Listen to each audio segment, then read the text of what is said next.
Avui el Tribunal Constitucional ha dit que Catalunya no té dret a decidir. Cap tribunal no pot prohibir el dret a expressar-se democràticament. Votar és un dret que tenim com a poble i encara més com a persones. Després de les mobilitzacions d'aquests darrers anys, el poble català vol ser escoltat i així hem de fer que passi. És per aquest precís motiu que encetem aquesta campanya, 9N Challenge, perquè no ens quedarem callats obeint el que diu un tribunal deslegitimitat i antidemocràtic.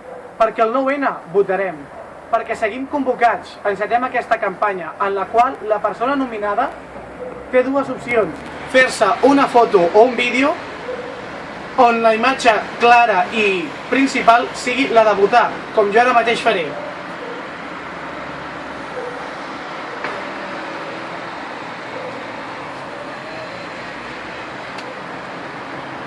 Així.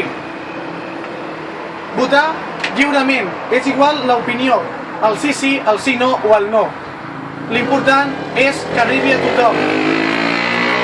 I sobretot que utilitzem aquest hashtag 9N Challenge per arribar a tots els indrets del món. Tothom té dret a votar. La idea és nominar 3 amics nostres i que aquests 3 amics decideixin si ho volen fer a través d'un vídeo o mitjançant una fotografia. Tots tenim dret a votar i mai hi renunciarem. Hashtag 9N Challenge. Des del meu punt, nomino a Jaume Oliva, Rubén Ramiro i Tània Pérez. Visca Catalunya!